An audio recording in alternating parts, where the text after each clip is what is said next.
most people don't even know, like, because everyone's got the highlight reel on social media, right? Like everyone assumes that we're all just living our best life.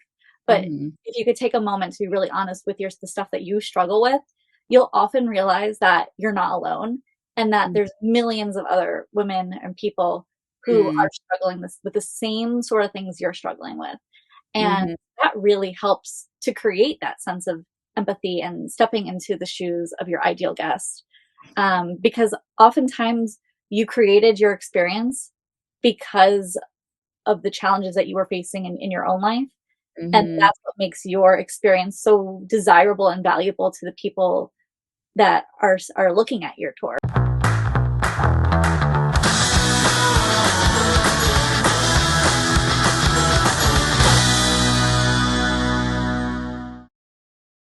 All right. Well, here we are. I'm so excited today to be on Tourpreneur podcast and talking to some incredible women in travel. My name is Christy Hunter, and I am here with Sandra Weihnacht and Samantha Hardcastle. And we're going to be talking about some really interesting topics about women in travel. I'm so excited. Thanks for being here, ladies. Thank you for having us. Yeah, we're excited to talk about this. So, Sandra, tell us a little bit about yourself, about your journey in the travel industry, and what your experiences or tour operations are. Tell us all about yourself. Yeah, so I'm Sandra Weihnacht, originally from Germany. I've been in the tourism industry, now the happy industry of tourism, or usually very happy industry of tourism, as I like to call it, since the year 2000. I used to be a journalist and then got headhunted to help with American tour groups during Passion Play. So it was a little bit like the Virgin Mary coming to the child. I didn't really have a tourism background, but I've always traveled. I love traveling. Now, I was not really a fan of group travel, honestly, initially. But fast forward 2007, we actually launched our own tour company because after working for several others in different roles, product development, also marketing, putting tours together, I see the power of group travel, but it should be more of an individual, a unique experience. There's no one size fits all. And I think that brings us to the topic of women travelers. We're not all shoppers. We're not all, oh, I want to go to the spa. So, women travelers, there's such a great community when you bring women from different backgrounds or the same background together and you build that community and you travel. So for me, yeah, our hashtag is travel better together. And I'm happy to be a part of this. Our company is called Inside Europe. And yeah, like I said, we've been around for 15 years now and very excited to be part of Tourpreneur. That's amazing. Well, thank you, Sandra. And what about you, Samantha? Where are you based at? Tell us about your journey into the travel world. Oh, my journey. Okay, so Samantha Hardcastle. I'm the founder of the Storied Experience and a More Social.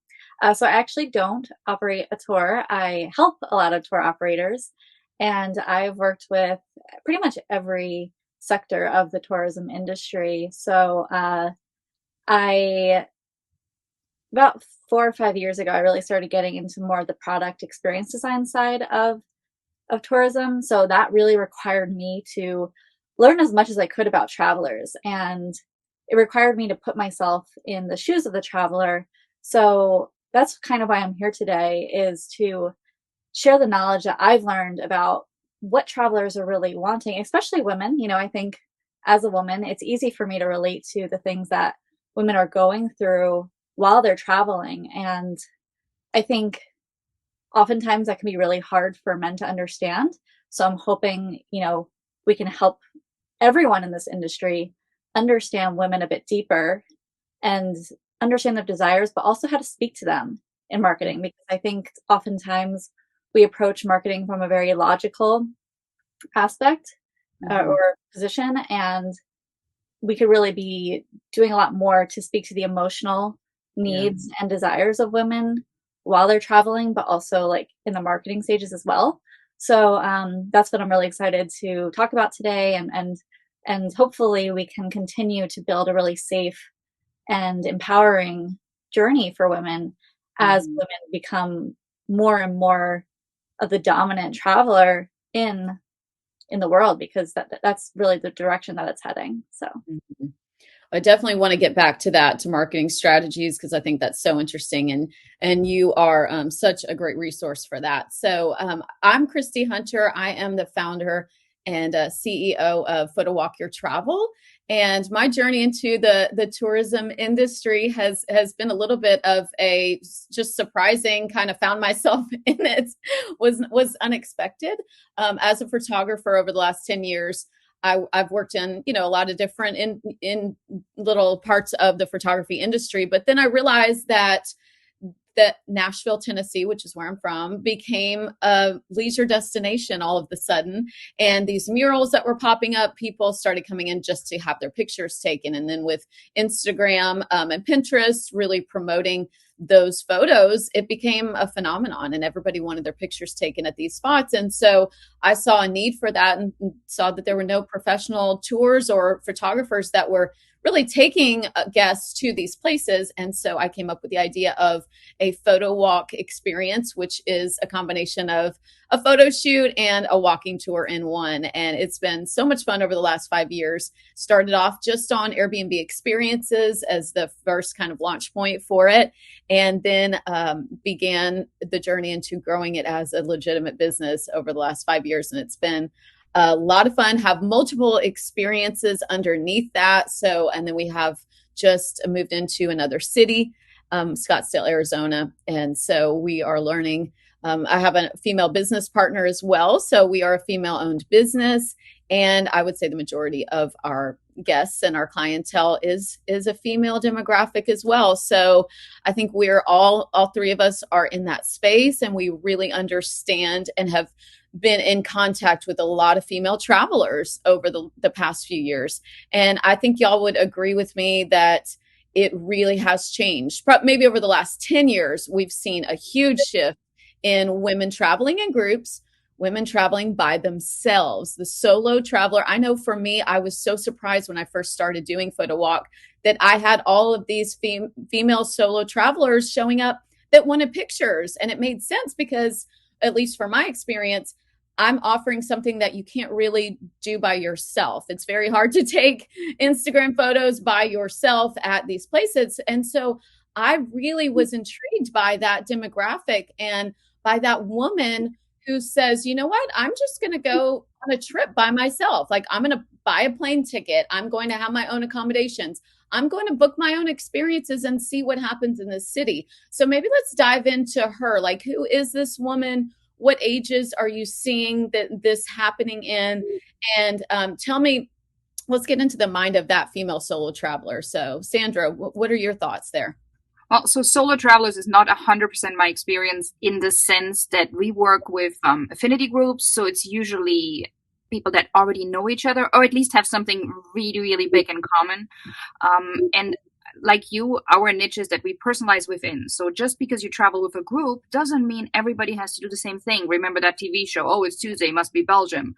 And that's brought me into, creating Inside Europe together with my husband at the time, that I'm like, well, there's all these wonderful people and they come on these tours. And you're right, it was mainly women. And it was, the classic tour where you just buy into this 10-day trip of Europe. And there's these amazing educated 15 years ago, mostly like already retired women, or the kids are out of the house. That has changed, thankfully. And, they're on these tours put together by companies that just run the same trip over and over and over again. And soon you find out, oh, well, we're going to do a brewery visit. And 5 ladies love it, and the rest couldn't care less. Then we go to the museum, same again.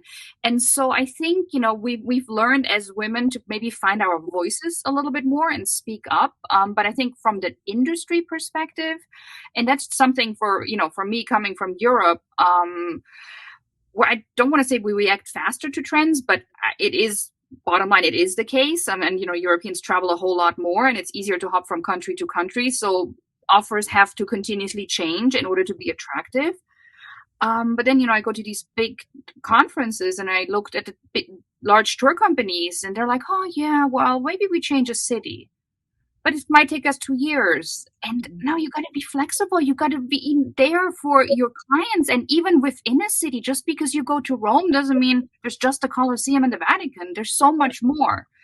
Yeah, so I think the solo traveler may not be the person that I can speak the most for, because once I get them, they're already part of something a little bit bigger. But then we still look at her individually and find out who she is. And I think that's something companies need to do more so. And the technology allows us to do that. I mean, we have an app, for example, when, Christy, you tell me, what, Sandra, I'm a gluten-free vegan and I love skateboarding. I'm like, okay, challenge, but challenge accepted. We will do that. We'll find an experience for you within the bigger context of still traveling together, because traveling together is great. It, helps you save money. It gives you additional safety, but you are you, and you can do you with the right tour company. Right. That individuality that we're really finding is important to travelers now. It's not this one size fits all, these standard bus tours where drop you off and just, let you see the sights, whatever. It really is getting into honing in on that specific individual. So Samantha, what are your thoughts as far as, the type of woman that's traveling? Is it confined to any age bracket or demographic? Like what are you thinking? Yeah, I don't think it's a demographic thing. I mean, I'm sure there are statistics out there that point towards maybe a younger generation, but we are seeing women of all ages traveling solo. And I think they tend to fall into two like general buckets, like the woman who really does need to just disconnect and be alone, and that's why she's doing it. And then you've got more of the woman who is alone, but not by choice, and they're traveling because they want to find their people. And so I think that first you have to figure out which of those women really is the solo woman that you're looking to go after, and really looking at it more from a psychographic profile. And from there, I mean, then there are so many other aspects that you have to consider, like their personal preferences. And, I think I was reading a lot of stories about why women travel solo, because,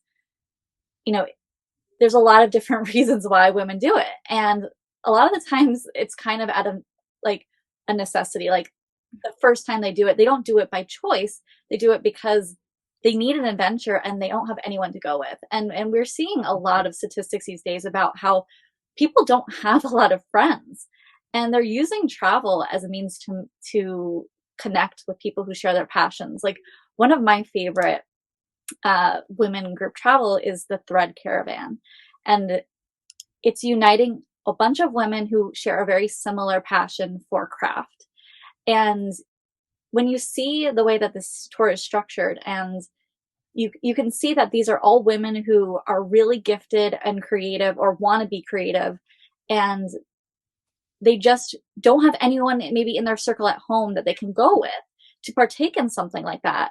But it's really calling to them. So, if they have the courage to go it alone, because it's something that something that they really desire to do, they're going to do it. And I think that really speaks to the necessity for there to be some sort of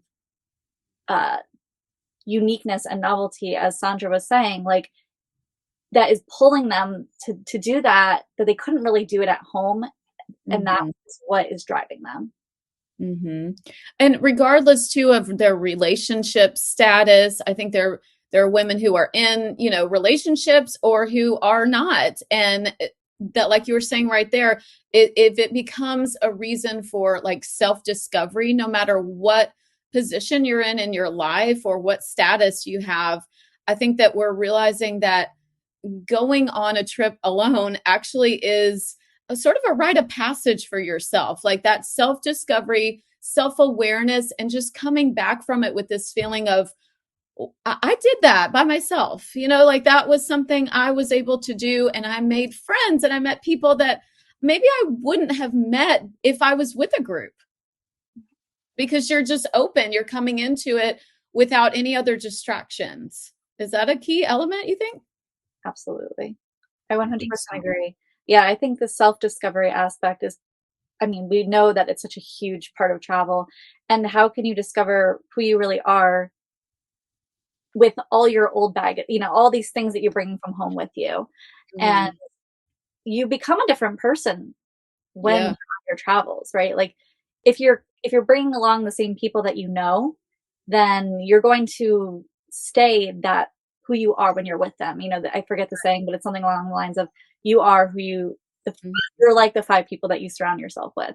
Right. And that applies absolutely for travel. So it really is an opportunity to say, like, I'm not going to let the people who are usually around me shape who I am on this trip. I'm going to cut myself off from them so that I can see who I am without them. Hmm. And I know for it, depending on your personality, for me, I'm very much a people person. I mean, that's why I'm in the travel industries because I love being around people. And I feel like I'm the type of person that other people fuel me up. They don't take from me. I get, energy and life from being around other people. So I always fought a little bit of that fear of being alone. And why would I guess before I thought like, why would I go on a trip by myself? What's the point? And then I did it and realized that this is really healing. It's very therapeutic. It's enjoyable. It gives you that sense of, like I said, accomplishment and adventure that, and I think you're just open emotionally, spiritually to whatever is coming at you. Do you guys travel solo? Have you done trips? Tell me about your experiences. Also, I travel pretty much 6 months out of the year, and the majority of that is indeed solo to research, to meet, to work on those trends. And I like it. Eventually, it gets old. 6 months is Yeah. rather a lot, and especially coming out of the pandemic and also traveling during the pandemic when there are often I was truly alone. I was alone on planes. I was alone on trains. I was I had the benefit of having a German passport that allowed me to travel while most Americans still couldn't go. And I love what I do, and I would say I live and love travel, but I also had family matters to attend to. So this Mhm. going back and forth is special. But I think being on your own forces you also to really look at yourself and, hey, maybe how can I make a connection? How can I make a difference? So when I travel alone, as we try with the groups, but it's harder that way, I look for places that I can support that are also small businesses, that are women owned, women chefs. And it's not an exclusive thing. Was raised by my dad and I love guys, but it's just something I think that motivates women travelers, especially the solo travelers, to find that connection. And we're seeing that, as we're putting new groups together for 2023, we're focusing on that aspect of how individual women can support other individual women in the places that they're going and form these bonds and also give back, and not just monetary giving back, but like exchanging ideas. Today, as I checked into the hotel here in Porto, the manager asked me for some feedback, and she said, please be brutally honest. And it was little stuff like, hey, maybe in the spa put a little cloth in front of the shower, a mat, yeah, so that when people step out. And she's like, we didn't think about that. Mhm. And so it's those little things, and I think it's really the little things that make such a big difference in all of our lives. And through travel, you have a chance to really make a difference for yourself, for others, for the community. Right. I traveled to Mexico pretty often, and just like you were saying, connecting with other women business owners or women in travel, I looked on Airbnb experiences to see what I could do when I was down there, and ended up doing a cenote underwater photo shoot with this amazing woman she just moved she's been all around the world and ended up living in the Tulum area. And I did that experience and it was so empowering. It was so like cleansing and healing in every way. I mean, the water's freezing cold for one, but then to challenge yourself to dive underwater and pose and be aware of your body and, make an incredible picture while she's shooting you. It was incredible. And just the bond that happened between the two of us, the way she was coaching me, I felt like this is something that it was unforgettable. It was an unforgettable experience. And so for me as a tour operator too, I want to connect and I want those women that are coming from other cities. Maybe they are in Nashville on business, or maybe they just had a breakup or a divorce. I want them to come to me, to find me, and let's do a photo shoot, and me give that back to them where they have an unforgettable hour where they're connecting with another strong woman in another city. And a lot of times I've stayed in touch with these women too. So Samantha, have you had any of those kind of experiences? I have, but not in the same way. I travel alone, but not necessarily partaking in the group tours. And so my travel alone has mostly just been for business and those types of travels. So I think for me, I've never felt called to do something that was, like I said, the one that I'm dying to go to is the Thread Caravan. So now that I've found something that I absolutely know I want to do, I'll do it. But there was never anything that resonated with me before that moment.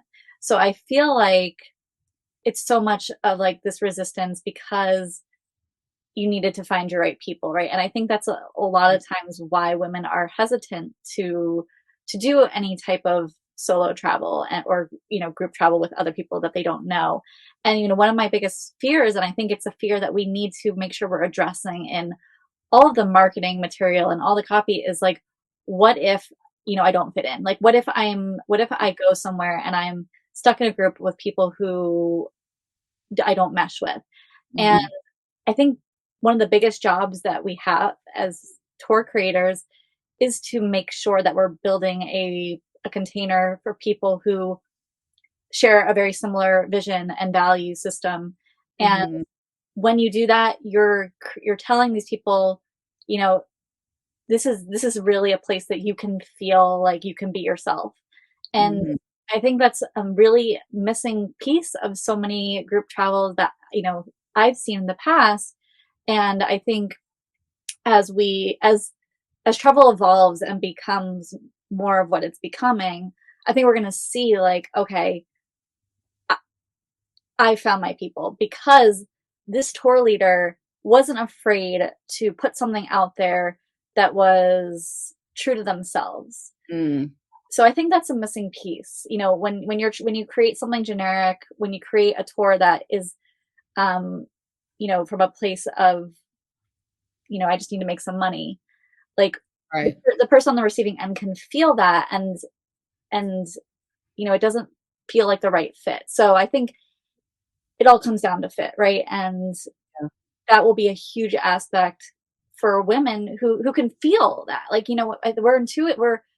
The feminine energy is very intuitive. And I think that when we find something that we know we're going to love, we have no problem booking it. But I think up until we find that, it's really hard to commit to something like traveling halfway across the world to be with strangers, right?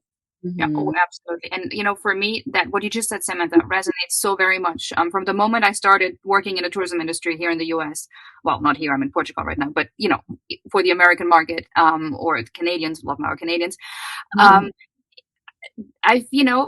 been one of the very few women at the time who led a company, and I lead the company together with my husband.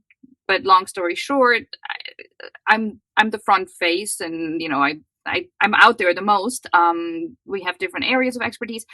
But then I would go to these big industry events and meet the CEOs, the GMs, you name it, whatever, of all the other large companies. And it was always like, oh, look at Sandra. She cares too much. Oh, look at her. Oh, she does this, she does that. Well, why do you even bother? You would make so much more money if you didn't do all this. Mm-hmm. And I'm just like, oh, whatever. I don't ever to care too much. How dare you tell me I care too much?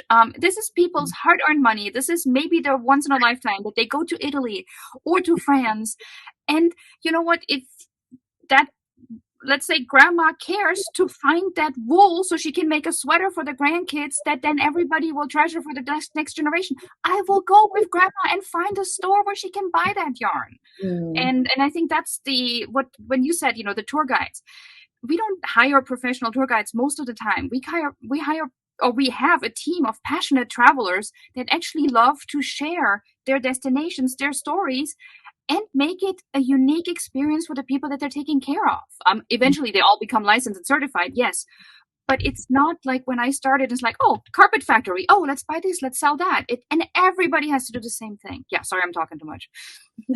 No, That's so interesting. And you know, for my experiences as well and what I'm seeing in Nashville, I like to what you were saying, Samantha, about really offering our guests and really using that feminine energy to speak that language and to tell the stories. And so I know I struggle with that because I do have so many different types of experiences that I really want to speak in a marketing voice to each one of them. But that's so hard as a I mean, I know that's just business in general. I mean, whether you're managing or, you know, running a clothing company or whatever, of course, you want to find that your ideal client.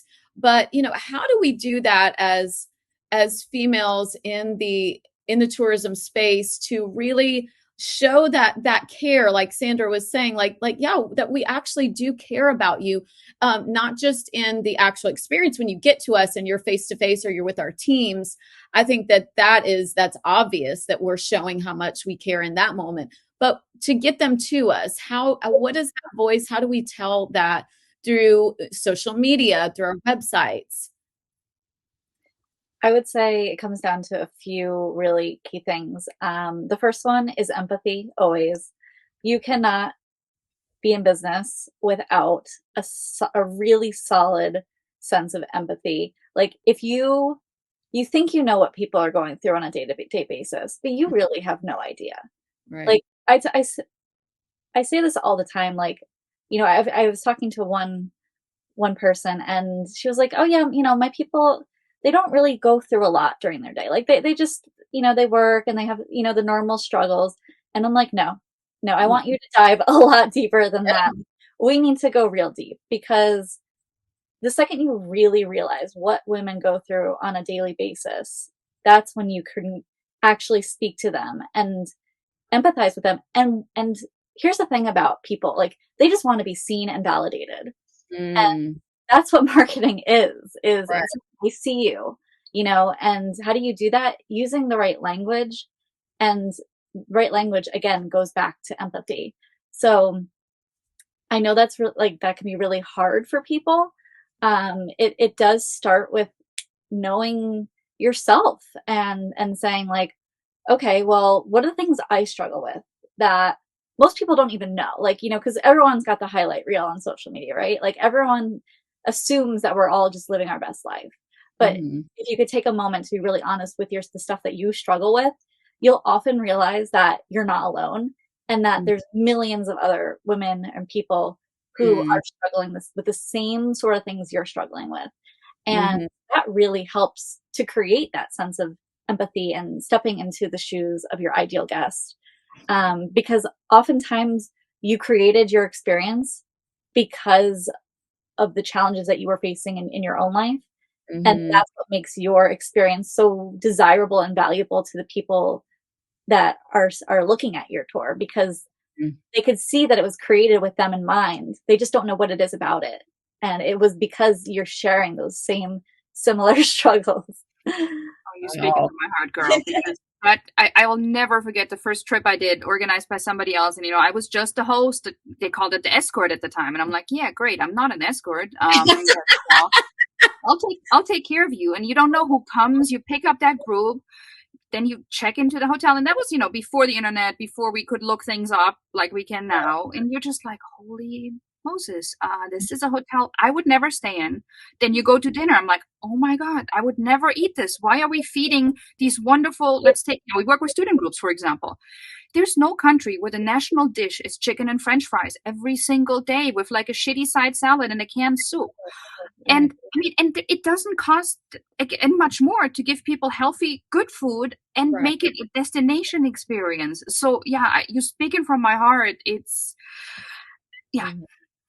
And same with photos too. I would see people getting really bad cell phone pictures or asking a stranger to take them for them. And I knew that when I travel, I want to have good photos. Like if why like of course experiencing the culture, but yes, I want to show that I was there. I want good pictures. I love fashion. I want to show the dress that I brought all the way and put on, you know, wore in a backpack to get up to a castle. I want to get pictures in that dress. So that's the type of traveler I am. And so for me to create that out of what I knew I wanted when I travel. I think that's what Sandra was saying. Like when we're coming from a place of what we've experienced and then can create something knowing that that meets the need for like-minded people, then they're attracted to us.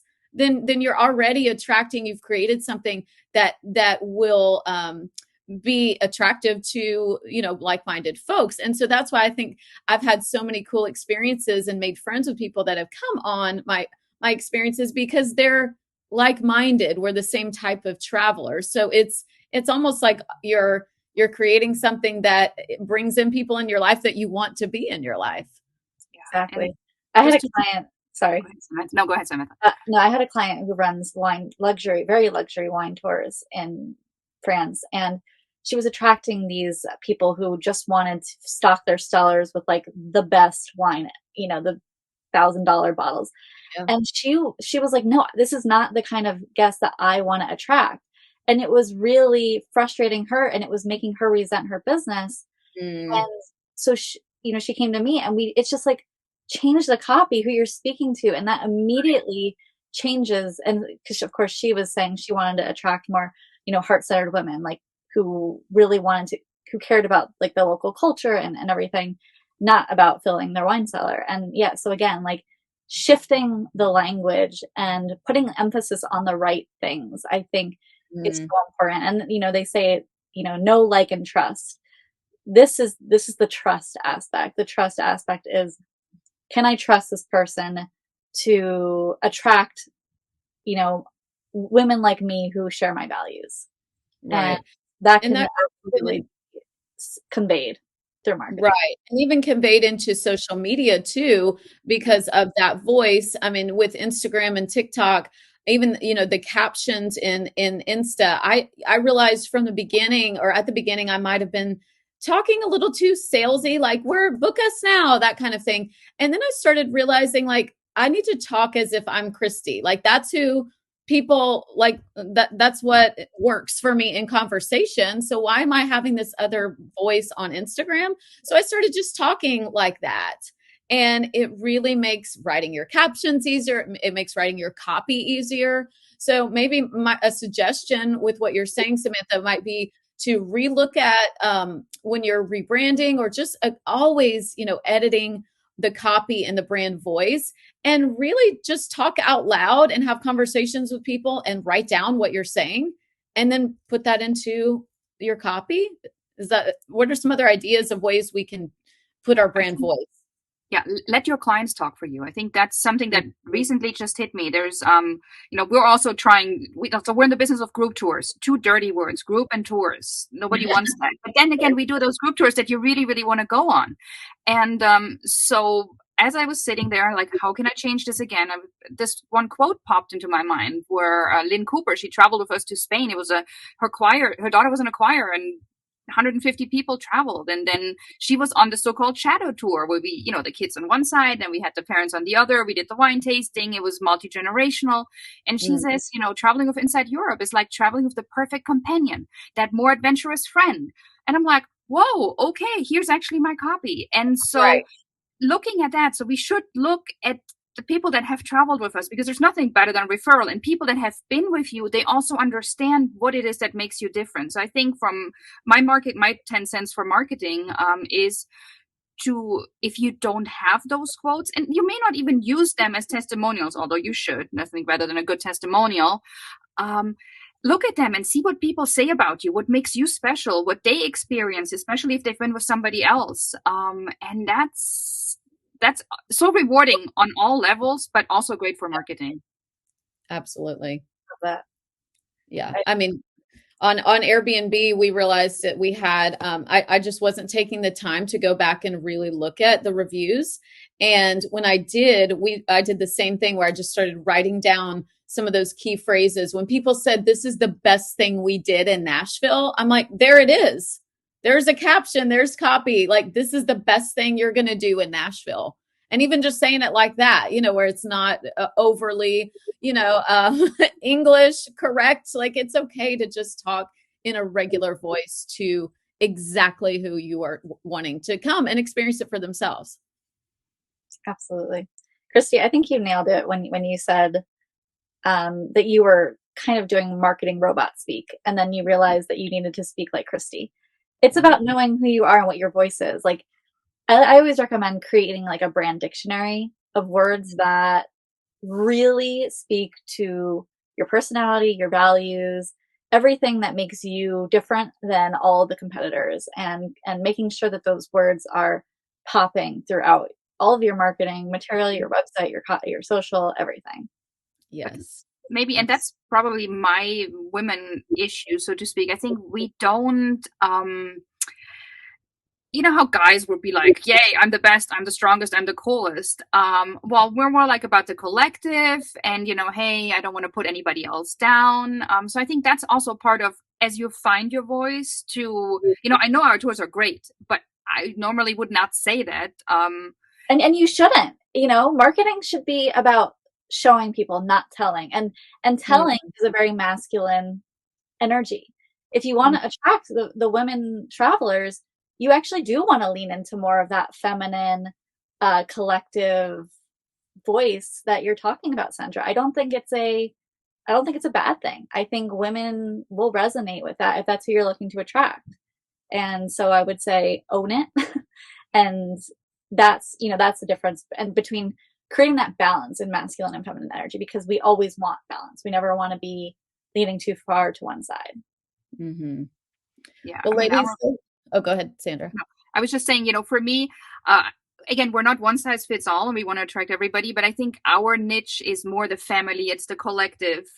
But then making sure that mom is in the picture because she's normally the one who takes the picture. So Right. I think that's where that all comes together. So yeah, thank you, Samantha, and both Christy, you've given me some wonderful ideas as well. And what a wonderful conversation. Yes, same. I was just going to say, like, I feel very inspired and ready to make some changes through this conversation. So both of you ladies are just incredible. And I love that the women in travel community. I mean, we've never even met each other. The three of us is our first conversation before, you know, that's ever happened. And I feel like I could sit and, you know, we could go on a trip together or we could go have lunch and sit and talk about this stuff all day because we really do understand one another with it and can learn so much from each other. So I love that community that really is a rising tide raises all ships of women in travel that we really do care. We want our guests and we want to see other businesses realize that it is about giving our guests quality, meaningful, insightful experiences that are unforgettable. Yeah. Because travel is amazing. Yeah. Well, thank you, ladies. And I hope everybody has enjoyed this episode of Tourpreneur Podcast. Thanks, guys. Thank you. Bye-bye.